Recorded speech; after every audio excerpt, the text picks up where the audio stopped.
there, Missy. Hi. I'm Rick. Here's Missy. Yeah, she's the little guest that's been sitting down here when I did most of the videos for the past 4 or 5 months.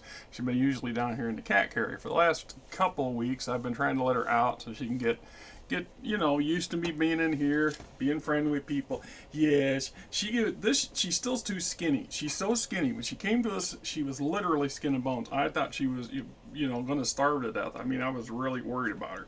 And she's still got some scar patches and other stuff. And she's a young kitty. I mean, she's a young kitty. And she's been through the ARL's SNP program. You may not see it, but her ear up here's got a little clip in it. Yes, we getting feisty now? Well, then you can get down. Go down and sit down there for somewhere. See how many times I got to put her off the table, right? So I thought, hey, you know what? Let's have a little bit of a bitch and gripe session, because I like to bitch and gripe, because that kind of goes with I don't know, being me. There's a lot going on today, and a lot of it good, and a lot of it not so good. And part of me, do we do things and have regrets? Well, being human beings, we have regrets all the time. It's just like when people go around screaming and calling other people or other stuff or anything that they don't agree with or somehow offends them is suddenly woke. Well, here's something for you. Here's a thought. You're woke. You're woke. And you're woke. And you're woke. And she's woke. And I'm woke. And everybody in the fucking world is woke. You don't like my language, this channel's not for kids. All I can tell you is I'm sorry, and that I'm not. Because sometimes you have to emphasize things so people get it. What most people seem to fail to understand today when we toss certain terminology around is we forget what the actual reason for that terminology was. It just becomes a convenient and often overused trope. Right? But what is being woke? What is it? What does it mean? To who? The problem is it means different things to different people all the time. So this is the same scenario. So when we talk about role-playing games and games in general, what does that mean? What does it mean to be a gamer? What does it mean to be a hobbyist, to enjoy what we do?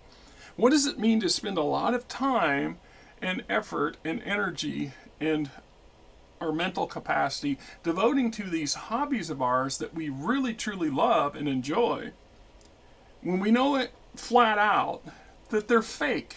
They're fake, they're fictitious, they're imaginative stuff. Things we create and make up. Somebody gives us some basic parameters, somebody sat down and spent a whole shitload of years creating crap for you to utilize and for me to utilize. But from this foundation, we are encouraged to diversify, to mold, to alter, to change, to do it so we have fun. And we are enjoying ourselves. That doesn't make it right or wrong in any way. Right? There was this fancy word that often, I think, when people talk about, well, they're woke, or they suddenly became woke. Perhaps they had something called an epiphany. Now, I forward, and all of you, my friends, associates, subscribers, and great people, regardless where you're from, your backgrounds, your personal beliefs, your political affiliations, your religion, all that stuff, at the end of the day, when we're talking Battletech or Dungeons and Dragons or 500 other game systems that we really truly enjoy, we suspend the real world bullshit for a different type of community. So it's 10 times harder and worse on a lot of people when we bring that real world bullshit to the hobby. We came here to get away from all the woke bullshit that's going on. And hey, for the MAGA crowd out there, y'all woke worse than the rest of us. By every definition of every one of y'all's idea of what woke means, y'all woke too. Right? So, my real world problems, you hear about it all the time because I'm not bashful about saying it. And part of me is, there's this epidemic in the male culture in America today. There's several actually. And part of it is men are struggling to redefine our position in society, and it scares the crap out of a lot of us. Most of us, we play it off. We don't think about it. We don't let it eat at us. We don't talk about it. We don't talk about a lot of things, do we? I'm an exception to that because I'll talk about everything. Well, almost everything. Even I got certain things, boundaries that I try to respect other people and for the most part, but there are boundaries. And social media gives us this license or presents us with an opportunity to express our real selves, our fake selves, our opinions, our beliefs, our wishes, our dreams, all in a hot, convenient mess that changes just like we do from day to day. If you believe you're the same consistent individual 24/7, 365 days a year, you're a machine. You're not a real human. Because that's not the human nature. It's not how humanity is geared to work. Mentally, psychotically, you name it, whatever the hell you want to call it, right? So, for example, I know I need to do videos today. I need to do at least 3 or 4. And I don't have any Battletech stuff completely read yet, so I don't have anything to do for Battletech. I do have a couple items for Dungeons & Dragons 2nd Edition, and I plan to do videos though. I'm also doing a couple bitch and gripe videos for my other channel that I don't generally cross with this channel. I try real hard not to, because that's the channel where I talk about the political bullshit that really cheeses me off. You know, what grinds my goddamn gears? Right?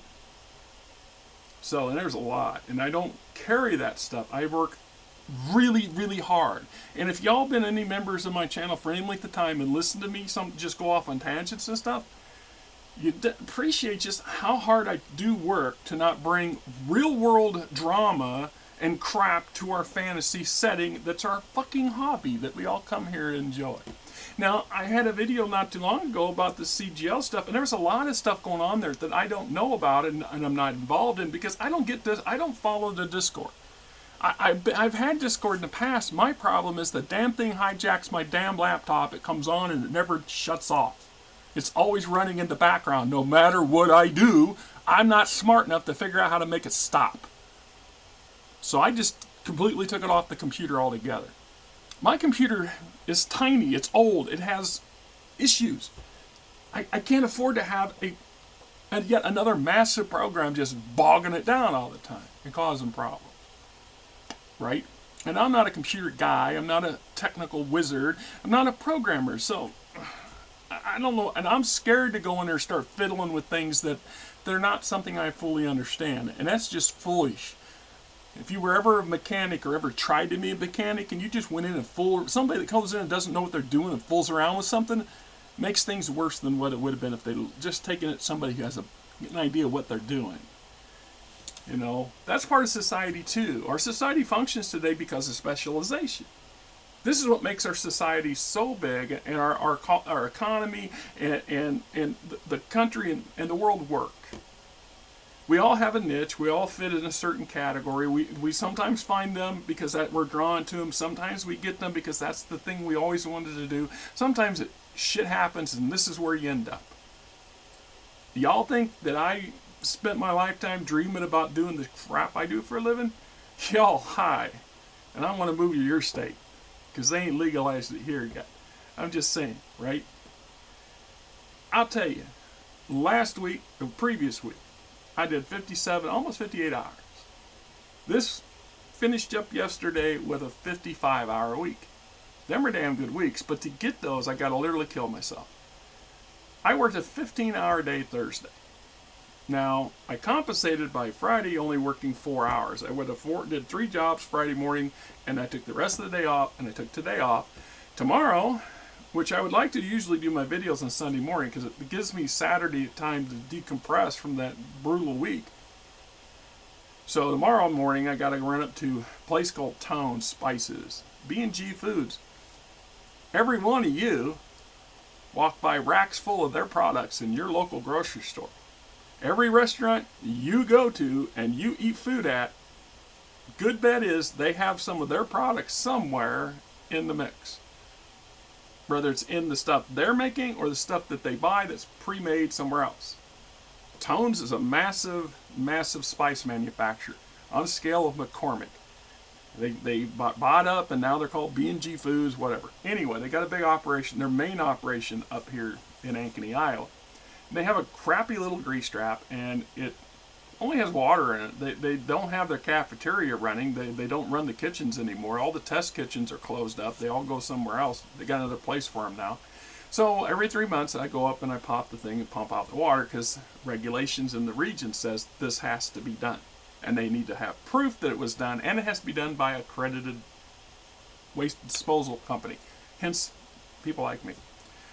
So they have an old crappy trap, and it's full of holes, and it's below a fake floor and a trap door that in the middle of a spotless hallway, and it freaks off people because it smells every now and then. The maintenance guy called me. It's been about 6 weeks, 7 weeks since I was last out, and he says there's just a smell, and people are crying about it, and can you come out and do something? So I'm supposed to go out here tomorrow, so I'm going to go out tomorrow in the morning for one shit little job that's not even going to be an hour's worth of time.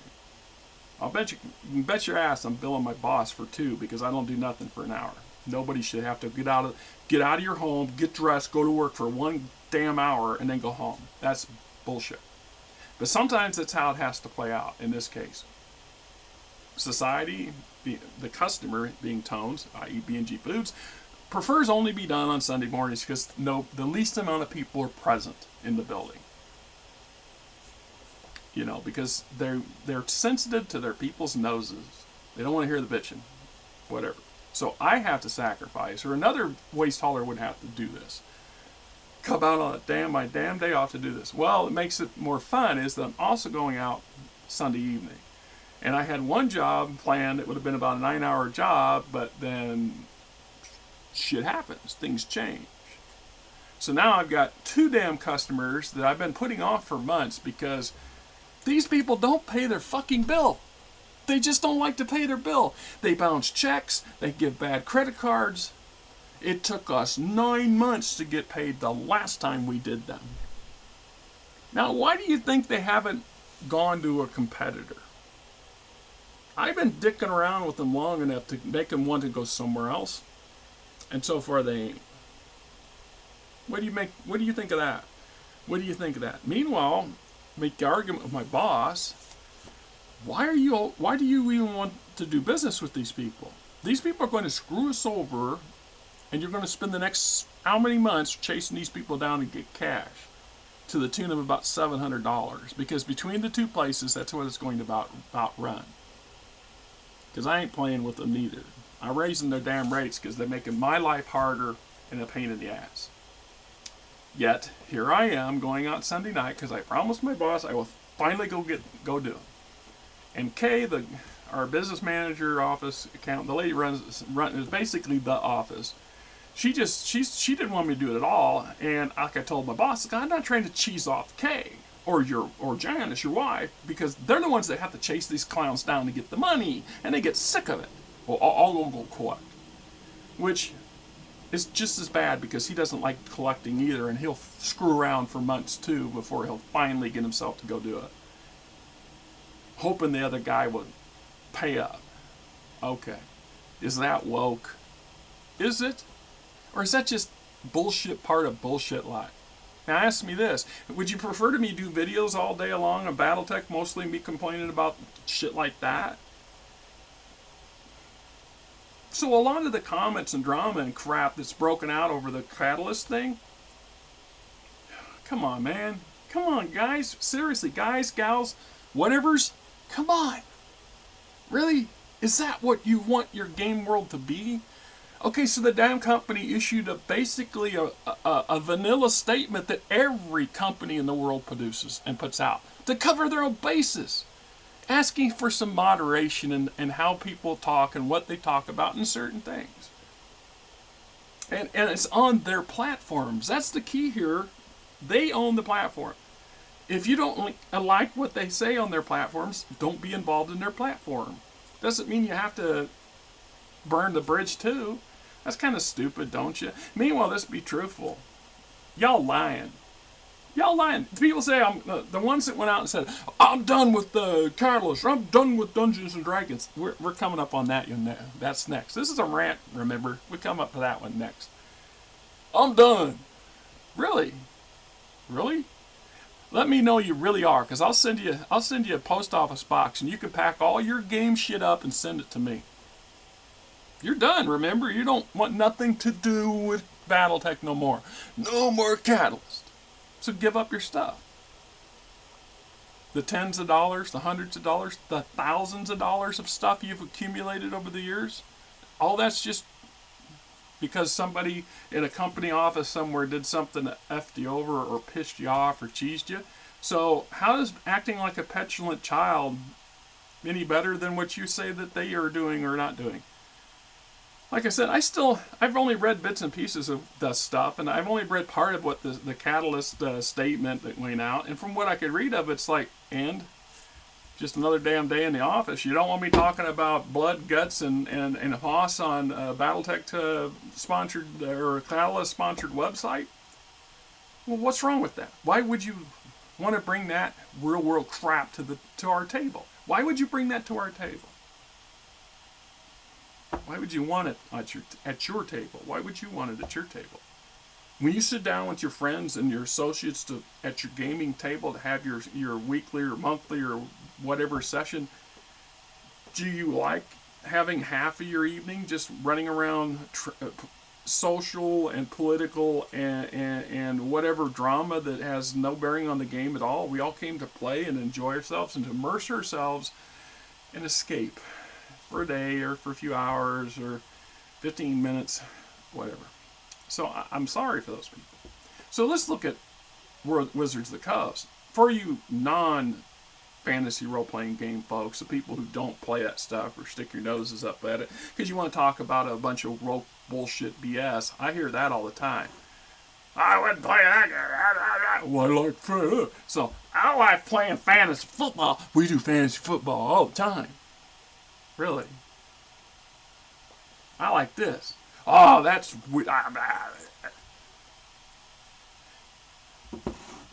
fantasy football is a game.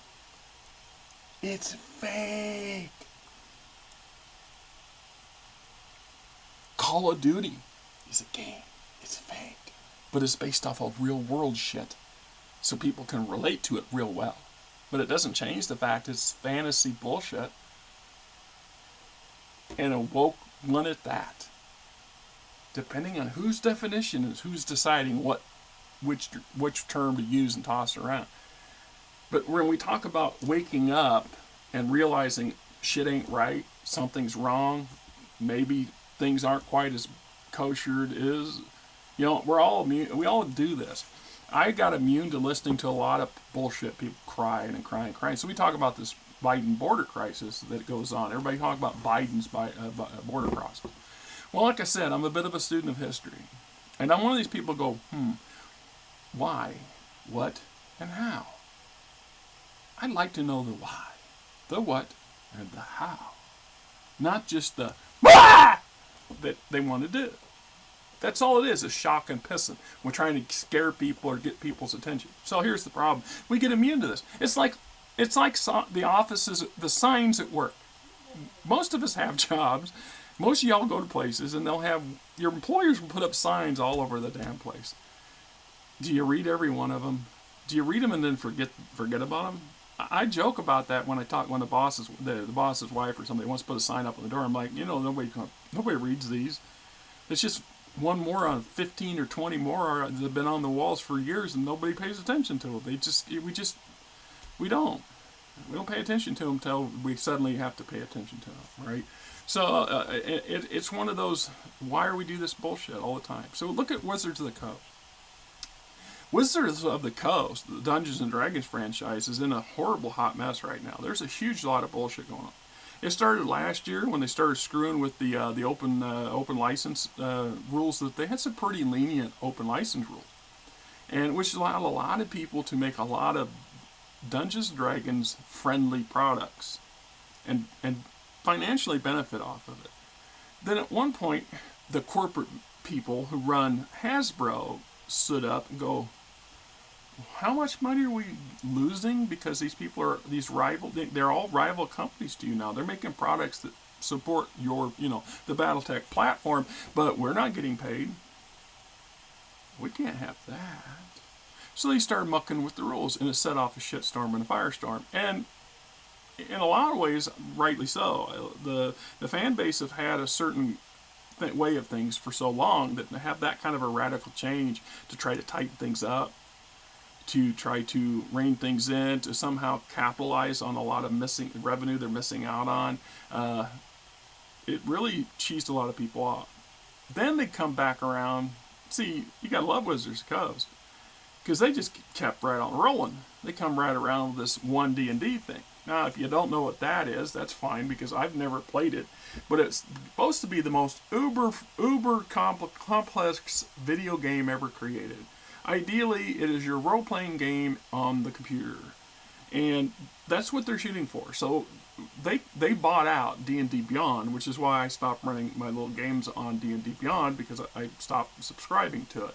Because once again, I didn't like the woke behavior, or whatever you want to call it, that I thought I was seeing, or was seeing, or felt I was seeing, coming out of Wizards of the Coast, coming out of WotC.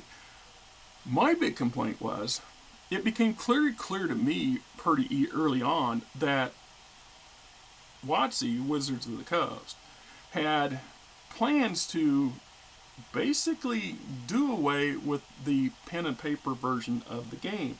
The very stuff that made the game what it is and created the franchise in the first place, they want to get away from. They want to have nothing but online content. They don't even want to do digital content, to be honest. They don't want to put digital books out. They don't want you to buy books at all. They want you to buy crap for a video game. And then I did the who, what, where, and why.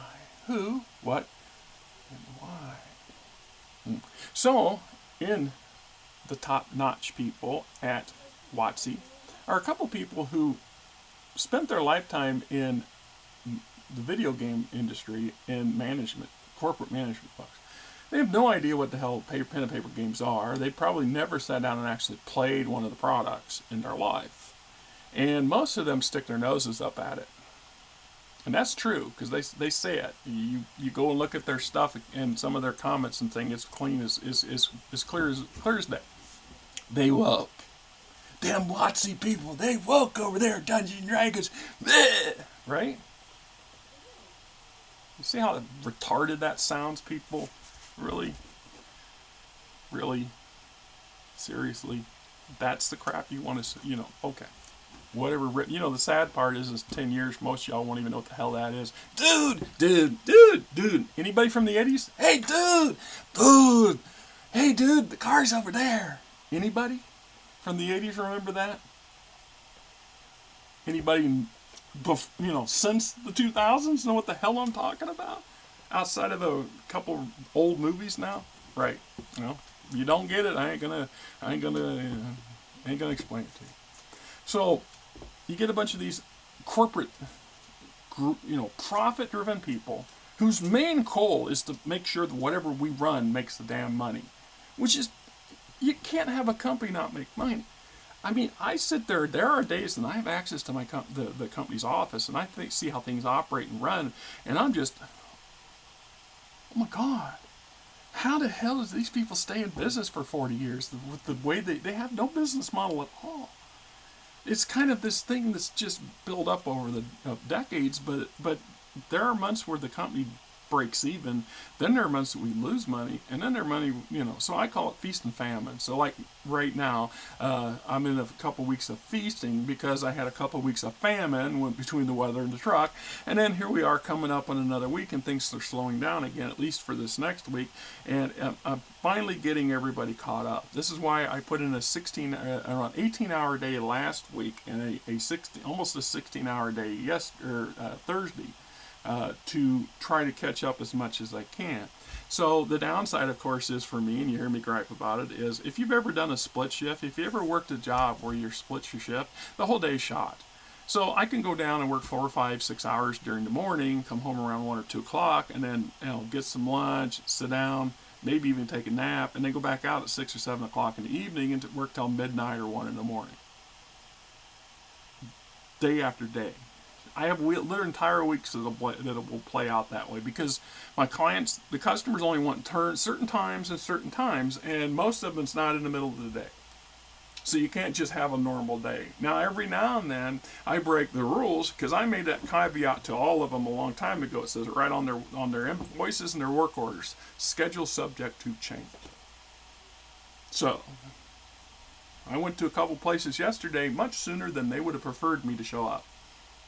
And I didn't apologize. I went in, I did what I had to do, and I got out, and nobody said nothing. And had anybody come up to me, and I said, unless they purposely got in my way and said, I can't have you do this, then I would have demurred, and they're the customer. But if they'd have come up to me and said, well, we usually like it later, and I said, yeah, I understand that, but remember all the bad weather? I got to catch stuff up, my friend. And in the cases of some of these, they need to be done on a timely manner. So some of them are every 3 months. Most of them are every 3 months. But I got a number of them that are every month or every 2 months. And then I got some that are every 6 months, and then a few that are once a year. And sometimes I forget they even around. I had one of those pop up Thursday too. A little guy's his wife's running a sandwich shop out of the front of their house, and they had me come out a year ago, and I pumped their trap out, and their trap was nothing but water. But the city inspectors came, because they got a little business license so they can sell those sandwiches. So the city inspector came and said, oh, when was the last time you serviced it? Well, no, it has to be serviced, even though it's just water. See, the reason is they want us to pop that lid to make sure, even if it's just water, we know what's in there. So we have to come. And the city says every 3 months or less, depending on how much of the percentage of the crap that's in there. This guy waited an entire year to have me come back. And I wrote him off. I forgot even all about him, because we only did him that one time. And he said, I called you a week before. I said, okay, I get a lot of calls, and if I don't recognize the numbers, I may or may not check them. Because I got a couple bill collectors that, we're still trying to pay off the knee surgery on my wife, and they don't like the amount I send them. So they cry, and they send it to bill collectors. And I tell the bill collectors, little bit of wisdom my daddy taught me. You owe a bill, I don't care who it is. You could owe the church, you could owe the school, you could owe the hospital, you could owe Uncle Sam. Send them money every month. Send the money to them every month. Be it $10 or 10 grand. If you got it, you send it. But you send something every month. Now, will they be happy about it? No. Will they try to penalize you and cry about it? Sure. Will they mess with your credit score? You know what? If you're in a position where you're having trouble paying your bills, your credit score is the least of your problems. I have been there way too many times in my lifetime. So I damn well understand you got to prioritize. But here's the thing.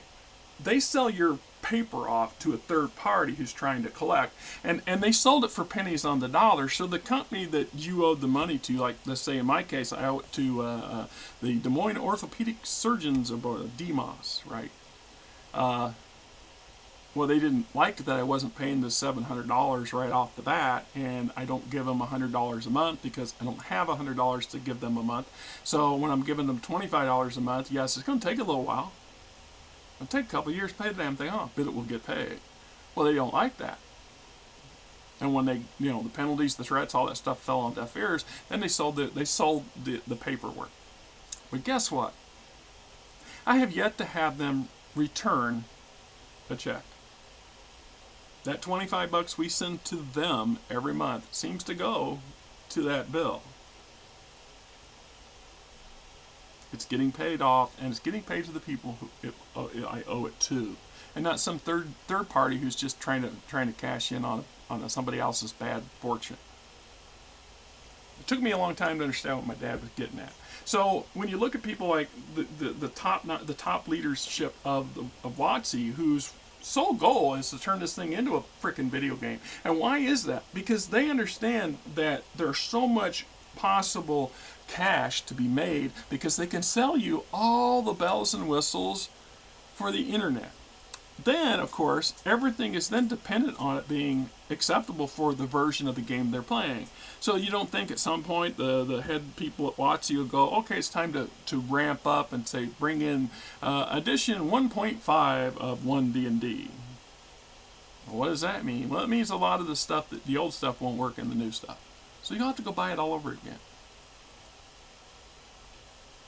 It also is extremely limiting. I don't care how clever and capable a sandbox is today with computers. It's not a holodeck.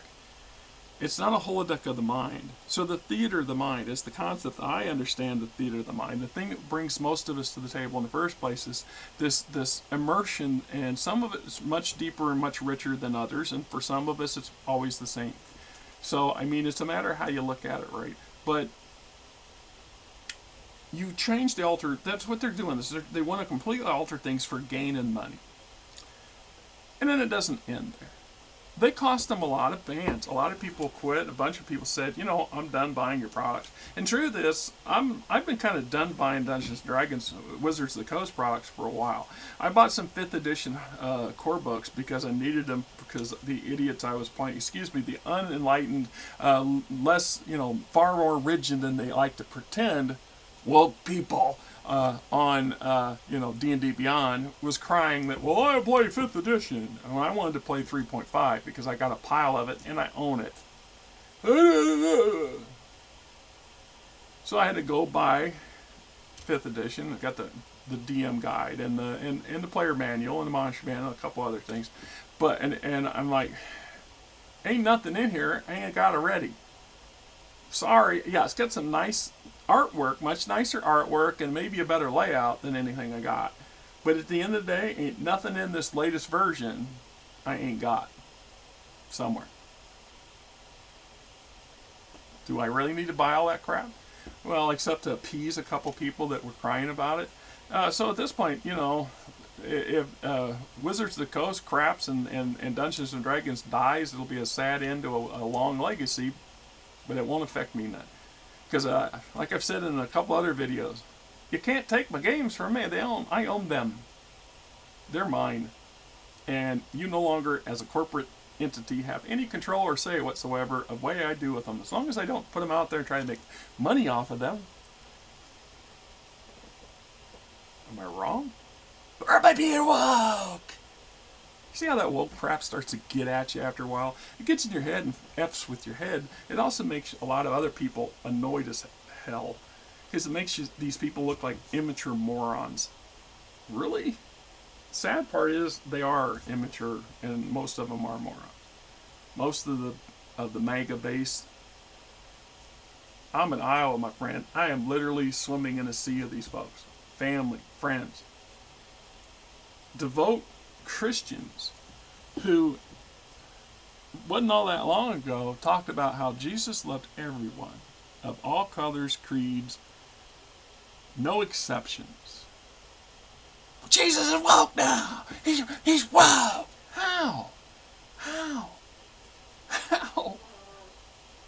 How is the so the railing on Taylor Swift? No offense, when Taylor Swift made her comment last year about her understanding Christianity, that's my understanding. That's the Christianity I grew up with. That's my faith.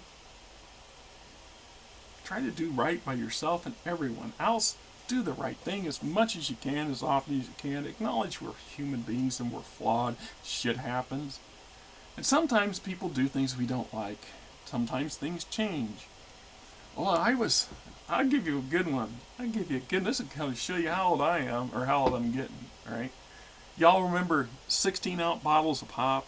Or it'd be soda in some parts of y'all. And I don't know what it's pop in the Midwest, soda elsewhere. I don't care where you're at. Coke in some places, all pop is Coke, depending on who you ask. So, remember the bottles? They were glass. Man, you could go up and get ice. They were freaking cold. Come right out of the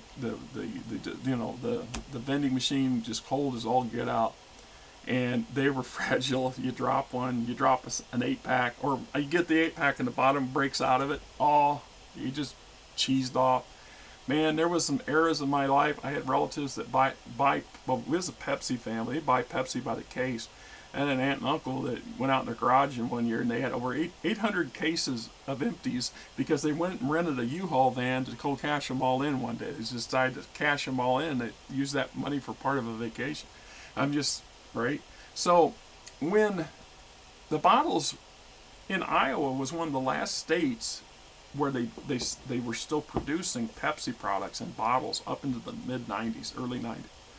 They were really transitioning out of it. The plastic bottles were coming, and now they're here. And except for the retro stuff, or stuff that's shipped in, because you can get Coke products in bottles, but they're shipped in from Mexico. They're not American products. They're Mexican-based products. Read the fine print. Still good stuff, and they're made with real sugar, not corn syrup. Anyhow, when they transitioned over, cans have been around as long as I can remember as a kid. The bottles was the big thing. It wasn't until the 90s that the plastic bottles really started taking off. And I swear to this day, you could put a Pepsi product, Pepsi specifically, because I drank so much to the point that it gave me diabetes and damn near killed me, and took my upper teeth. You put the bottle and plastic bottle in a row, and I'll tell you which one is what. There's that much distinctive taste difference. Now you go back in time, you go back a little bit, that was even more so because the tin cans today have a kind of, they put liners, there's stuff inside them, there's some kind of chemical crap they put in them, make them more, I don't know, but they've done that different versions over the years. The aluminum cans nowadays, compared to the old stuff, they're much better, but it still has a metallic taste to it. There is a taste. It's just like fountain pop. Fountain pop, ideally, if the fountain setting and mixture is just the way it's supposed to be, it should not be any different than if you open a can of pop. But fountain pop has a distinctive different flavor to it. There's a difference to it. It's just subtle, but it's there. So cans have a kind of a metallic, subtle taste. Fountain pop kind of has this off taste. To me, a lot of fountain pops actually taste a little flat. I don't think the carbonation's set up right, in my opinion. Or it's not, it doesn't, in a bottle and a can, the carbonation's trapped in there. So the soda, the pop, is literally, immersed in with the carbon. Well, when you're carbonating, they're mixing it on the spot. See, I think that's the what, the why, and the how. Okay. So we get to the plastic bottles. Plastic bottles have a distinctly different taste from the other two. I've never quite been able to define it. It's not like a metallic taste. It's not like a kind of a flat, just poorly mixed taste. It's just different. The contents of the container itself imbues flavor to whatever's in it. Glass is pretty much the only product that we know of that does not do that. And there's been studies on it. When there was a bunch of boo-ha, and when I think Keystone Beer came out, they were putting some kind of liner on the inside of the cans because it was supposed to help eliminate some of that metallic taste. And then there was a whole lot of people that didn't like it, blah blah blah blah. And then there's always the danger of what it is, whatever it is, what is these things that what is this coating and what's it made of? Certain things are loaded with cancer stuff, and other things are loaded with stuff nobody knows yet what will do. Or is that being, whoa? Yeah, see. Okay, so Hasbro just recently there was this big, Hasbro's going to sell Wizards of the Coast to 10 cents or something, or 10 Cent was inquiring into the possibility of purchasing Wizards of the Coast. Because Wizards of the Coast has been on a bad downward swing since the OSR crap last year. And they're not yet recovered from it. And the numbers came out for last year, and the company's not doing so good. They're not making the sales nearly where they thought they wanted, they need to be, or let alone wanted to be. So they're actually losing money. Hasbro's bleeding over there. And Hasbro itself is bleeding too. Hasbro's toy lines and products are not doing so hot. Well, it's not hard. That's not hard. If you live in that $50,000 and up, let's say you're making $60,000, $65,000 a year and more, things is not as bad for you. You'll still feel the pinches and the pain and the prices at the pump and the grocery store, just like all of us. But you're not as impacted as much as those of us who live in the under 60 crowd. You know, I worked my ass off last year and I only made just shy of 50K, 49,000 according to my taxes. And they're still not sure if I'm going to have to pay federal taxes or not. Because apparently I get penalized because I have to go to our open marketplace, and no matter what I do, it's last year I had to pay almost $500 in federal taxes. And we adjusted my W-2 or my W-4 in hopes that that would not be the same this year. I would like to see a tax refund. I have not had a tax refund in 25 years. I have not had a federal tax refund in 25 years. Child support took it for years, and then, well, child support's been paying. Now, the last 2 years, I just can't seem to, I don't know, the open market's screwing me over. Right? And there's also the double and nimdo because my wife's on disability, and so I have a household.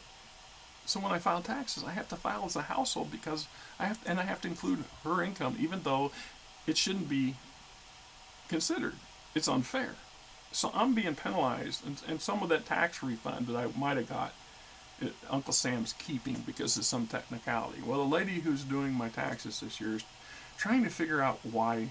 She says there's got to be a way there's got to be something that offsets that because it doesn't seem right. I'm not a lawyer. I'm not a specialist in any of this crap. And I do not know. So Hasbro then just turned around and come out, oh, we're not selling Dungeons and Dragons. So the truth probably was somewhere in between. They had an offer, or they were entertaining the possibility of selling it, and were, sounding out the most likeliest persons to want to purchase the franchise. If Hasbro is financially getting into some trouble, they're going to want to do that. They're going to streamline stuff. And let's be honest, the Dungeons and Dragons has not done so well. This is a common thing.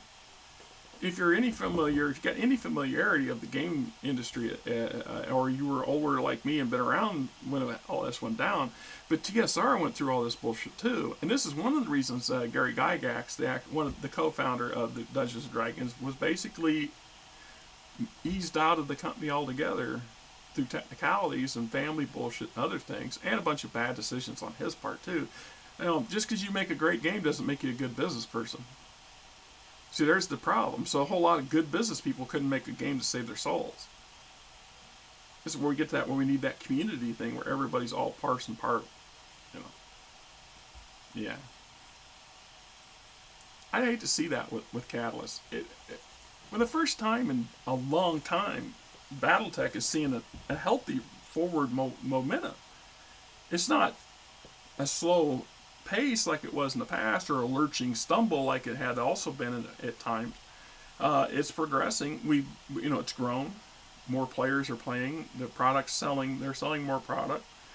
In part, they're producing more product. I mean, if you weren't part of that mercenary Kickstarter they broke records with that. It astounded everybody, including them and the freaking the execs and stuff at the Kickstarter, because the whole thing was it blew up so fast, and they made such a huge amount of money. It was crazy, which benefited everybody in the game and the company.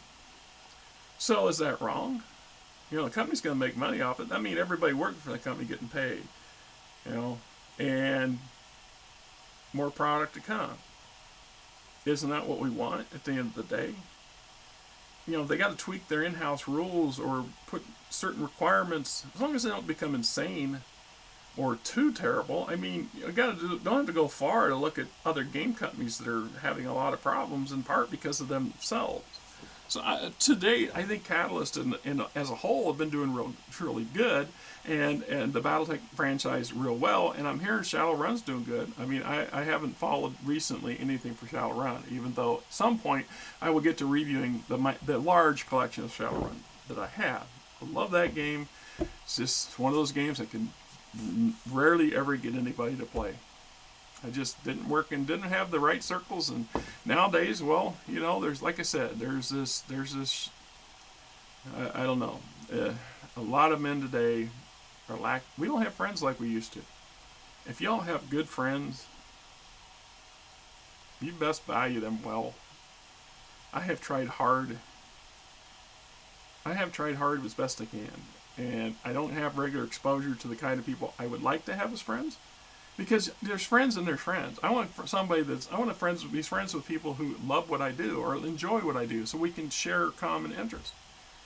I mean, I have coworkers and I have associates and stuff that we have such different backgrounds that I can't relate to hardly anything that they relate to. I mean, I understand their lifestyle because once again, I had an entire family full of people like this. So I understand how they live. That's how they want to do things. But I don't want to sit around all day watching football, or working on cars. I'm just not a car guy. I don't do that thing. My thing was the stuff here, right? Which put me the odd man out a good chunk of my life. And we still are in some way. So when I see a vibrant, community trashing itself, it's sad. It really is sad in a lot of ways. I have the advantage, I guess, I have some perspective that a lot of you younger folks don't have. And I'm sorry if it comes off that way, but it's the truth. I remember when we didn't have social media at all. I remember when all this stuff came out, all this stuff was fantastic, new, and all the opportunities and all the yet to known things. It boggles my mind just how far we have come in such a short time, how much things have improved and changed and gotten worse in many ways. One of the huge boons, advantages of the social media explosion is this very thing we're doing here, this connectivity. If it were not for a couple of these chat rooms sort of things, and like on the little Facebook thing that I follow, and these videos and watching y'all's videos and reading comments from in other people's websites and reading the great ones they get here, I would have no connectivity at all. I'd be totally lost in a wilderness full of people hell bent on destroying the world. As everybody, they're going to save the world by destroying it in the process. Everything that they champion, they don't seem to understand. They want everything they need to live and survive on. Their people, their champion wants to take it from them. I do not understand that. You want these people to take that stuff away from you. I as much as I understand them, I can't ration in my head the why. This is one of those whys I cannot understand. And that's the nature of the world, nature of life, right? Do you think it's good for the hobby, my friend? I'm just asking, do you think all the unnecessary bullshit is good for the hobby? Is it good for you? Is it good for me? My last video, a couple subscribers kicked rocks, or one did, and he took his two, because like a lot of us, I have my laptop at home and I have my cell phone, so if I subscribe to a channel I've subscribed to your subscribers or me because of my two different devices. But it didn't last very long. More people came and joined up, so we're seeing an average of one new subscriber every other day, 15 to 20 a month right now, which is damn great compared to what it was even a year ago. I mean, which is why I can understand why a lot of podcasters, YouTubers and stuff can become hesitant to be, open about their opinions on things, because they don't want to cheese off the subs. They don't want to cheese off you guys and have you guys run, leave and click off and whatever. Nobody wants that. Nobody really wants to do that.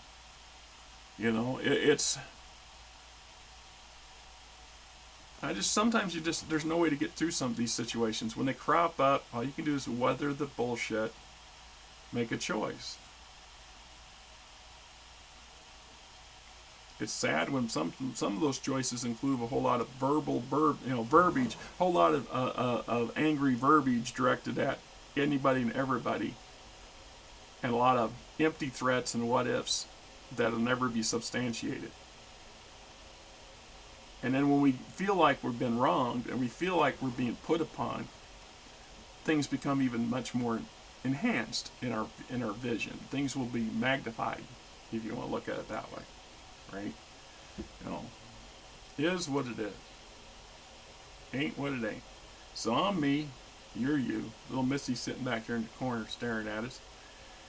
You know, it's a gloomy Saturday, 3rd of November, I believe, at the moment. And I'm still dead tired. Jeez, right?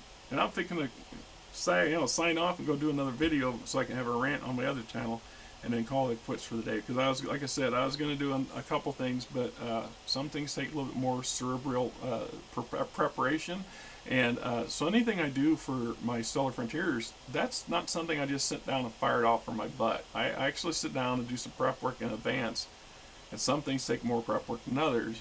And then, you know, I mean, I still know in my head there's I have to have the chase scene for Fred Dodge and the pirate, or the thug leader, and see how that plays out. And that's another one of those little map and piece things, and that means finding a map, finding a map or making a map so it has buildings and other stuff on it, and it's got to be just big enough that it makes sense on the table, because there's only so much of it's going to fit on the laptop, when in reality it should cover the whole damn table. You know, map wise, how these maps ought to work is they should be significant size, you know, ideally, right? So and then there's, like I said, I'm working through Marauder, the collection of short stories. I'm in the middle or toward the end of the second story, and I hope to be able to do a video on it next week. It's very interesting. It's not my sort of cup of tea. I'm not a big fan of the macabre, or I don't know what you really. I know it's, you know, it's. I'm not sure what category it fits in. I kind of have an idea or two, but it's just not my thing, right? But there's still some otherness about it that hooked me, and the potential. So I'm looking forward to doing a video on it. And kudos to the writer. That's some top-notch shit, man. Top-notch writing right there. Awesome stuff. Kudos, really, you know. And then I have I got another module for Dungeons & Dragons. I've read through it. It wasn't a very complex one, and although it can be a rough one to play, but it's not very complicated in my mind. And then there's an encyclopedia of stuff or something from second edition. There was a volume 1 and a volume 2. I have volume 2 in there, and I went through it, and it's real basic. All it's just basically every item that you can imagine. It just shows you a picture of what they think it looked like in a small entry in it, and then it tells you where they can be found. So it doesn't give you any stats or nothing on the material. Items are very, very precious little. So if you don't have all the, you know, Dragon and Dungeon magazines and other source books and references that it says this thing appeared in, you're kind of screwed. Although with the internet now, you gotta love Google or you gotta hate Google. But at the end of the day, how important is the search engines to you? How much do you use of that on a regular basis? Do you really realize that search engines are probably only 30 years old?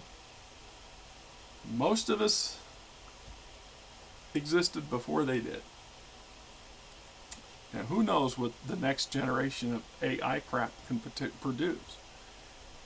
You know, I suspect with computing power, and they start talking about quantum computing, they get to the point where they can actually get functioning quantum computers to work.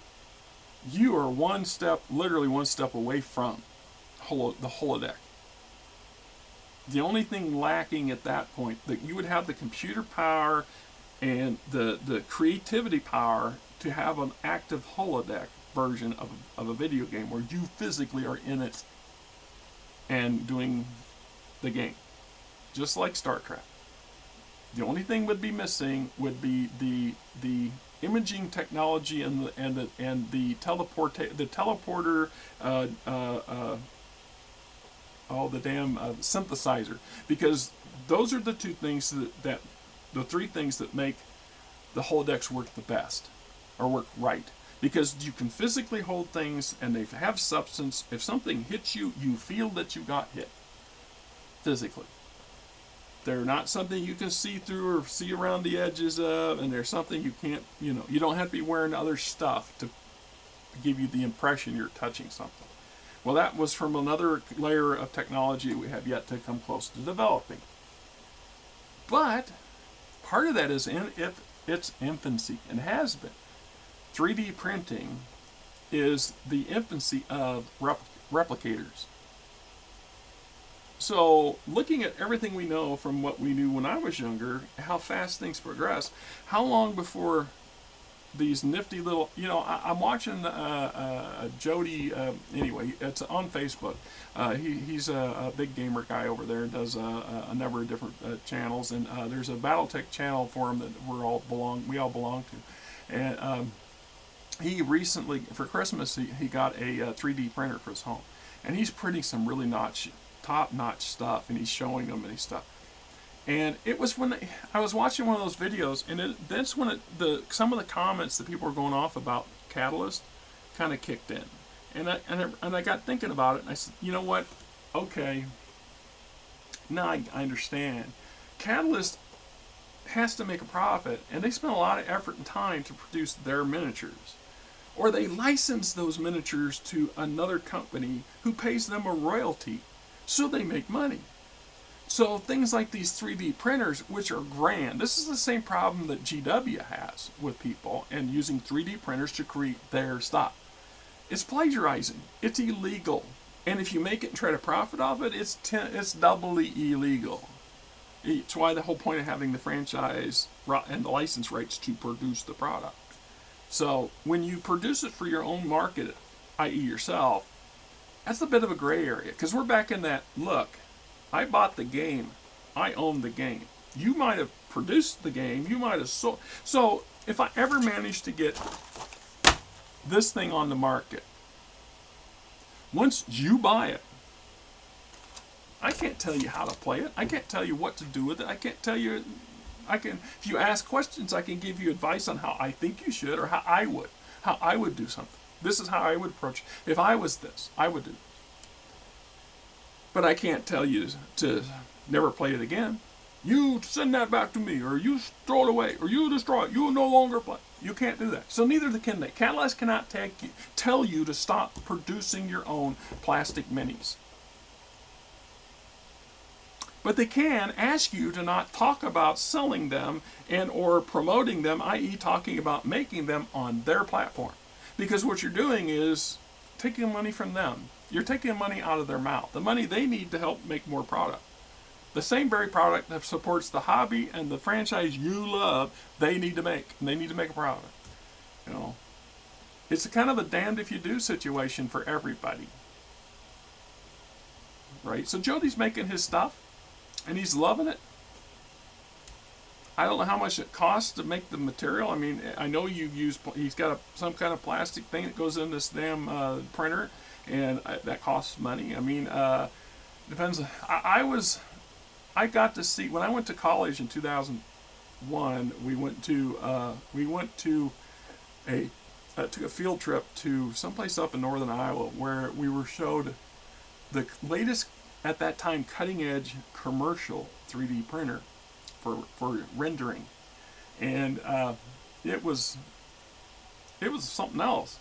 They went in their office and they had a 10-foot long Battlestar Galactica replication hanging from the ceiling. They had X-Wings and TIE Fighters, a Star Destroyer, all that stuff, all printed on their 3D printer. Piece by piece, and then pieced together as a damn puzzle kind of thing, or as a solid item. And I was there because I was trying to learn how to render that sort of crap on a computer, which then perhaps a CNC machine or a 3D printer could, replicate at some point. So what do you think that this 3D printer technology is going to look like in 20 years? In 40? The next generation, say 100 years from now, man, our grandchildren today, your grandchildren could very well be enjoying holodeck games in 100 years. Maybe. It's just a thought. Because we might all wake up tomorrow and blow the world to shit. or we all might just have an epiphany. And sometimes our epiphanies aren't always true, and sometimes our epiphanies are just wishful thinking. And sometimes we wake up and realize, perhaps, just perhaps, it was a dumb idea to put the jack on the strut. Till next time.